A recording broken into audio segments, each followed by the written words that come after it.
Hi there, this is Randy Schaefer from Synchronicity Studio, AI Filmmaking 101.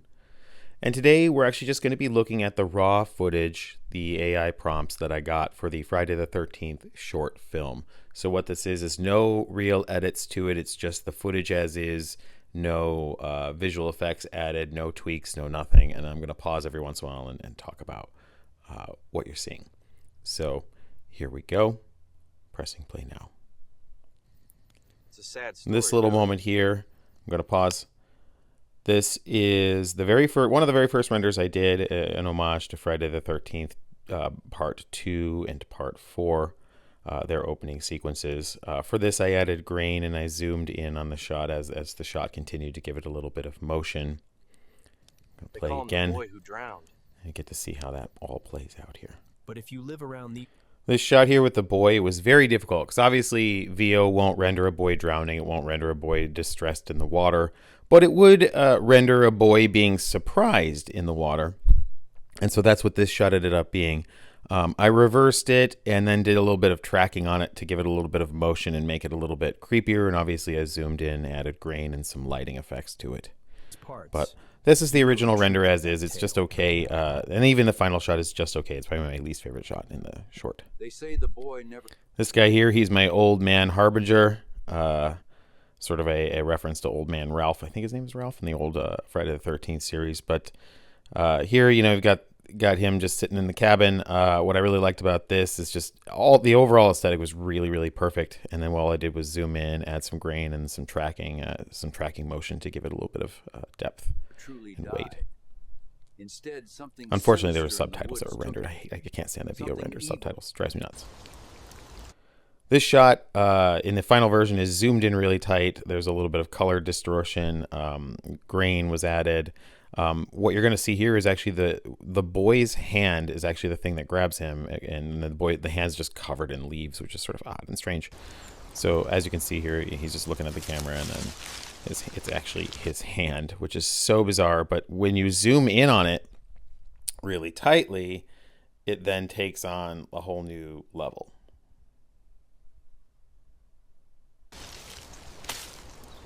from that day I love the shot of Jason here. It just really turned out great. Obviously, it has too many holes, but that's a copyright thing. But ultimately, this is actually really close to the current look of Jason. Very hulking and big. Came a phantom. Very of these intimidating. woods, a wraith in the shadows. And if you In this shot here, this is one of those. It's a really interesting moment because she's gonna randomly say the word "spled," which is really strange to me. I don't know why she did that. It's one of those moments I call a Ghost in the Machine moment. And then another Ghost in the Machine moment is there's actually a really strange cut here. I'll zoom in here and then a little randomly just do a fade cut, and I'll try to that right there is just super creepy that it did that. Just random sort of possession type thing. I don't even know what it was, but that's VO being VO right there. And this shot here with the knife, it didn't quite come out, but when you zoom in and use just 2 seconds of it, it really works well. What's his name? This shot did not come out really at all the way I wanted it to. Originally, she was supposed to turn around while at the gas station and sort of talk to the attendant and say what was his name, and then the attendant was supposed to say the boy who lived. But sometimes with VO, it does weird things like this where it just doesn't capture entirely the way you want, or it captures it in reverse. And that's what it did here. It sort of did things in reverse and it kind of stilted everything out. But the render is awesome. I think the render looks really great. The fact that like her shadow is actually on the car is just really like that's peak. The boy who drowned. I think counselor is spelled wrong on the shirt, but that's VO being VO. Now this shot here, I love this shot, but it came out really video game like, and I actually did, I think, 2 rendered takes on this, and it never came out quite the way I wanted it to. However, when you zoom in on her, what I did is I cropped out the second set of bolts there under her neck, and then I added a bunch of different filters and heavy grain filters on here to give her a ghostly sort of ethereal presence, so that your audience, sometimes when you add things like that, the audience then, even though it doesn't look real, the audience accepts what it is. And that's kind of what I did with this shot here to make it look more realistic. His name But is the way she Jason. says it. And And again, today subtitles, can't stand that they is add his subtitles here. I don't know why birthday. that happens.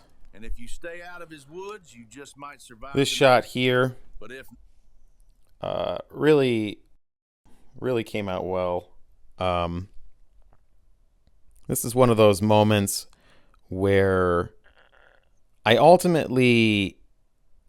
about cutting the scene because it just looked a little off, just like weird kids in a bathing suit with this weird, guy. But it just felt so Friday the 13th to me that these kids were just out swimming in some sort of little pond, and then this guy caught them, brought them in, and gave them the warning.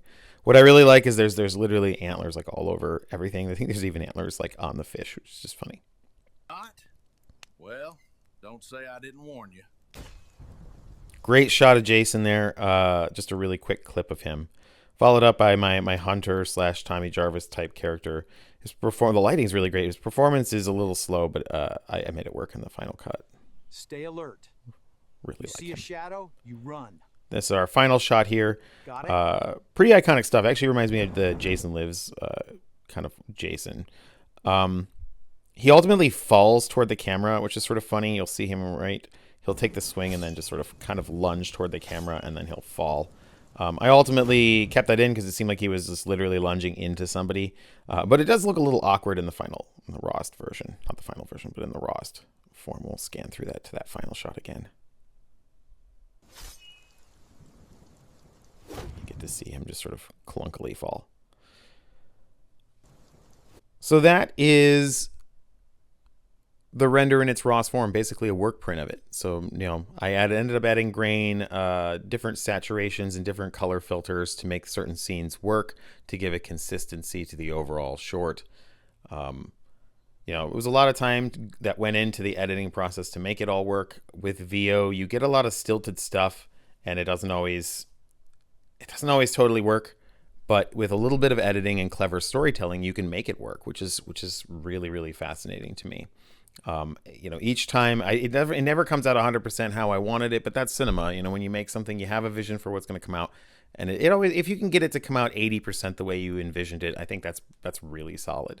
And anything higher is just pure gold. And here I got into that 80th percentile, and I was really pleased with how it ended up coming out. I'm going to continue actually building upon it. I may drop another Friday the 13th short, maybe the next Friday the 13th. But please subscribe, follow us. We have more content coming out, 3 to 4 videos I'm going to try to put out a week if I can, as well as about one short, maybe every other week, maybe once a week if I can. Just depends on the limitations of VO3. But it's a very fascinating AI model, and I highly recommend any filmmaker who's interested in just trying it out, just give it a shot and see what you can make. Thank you all so much for listening, and take care.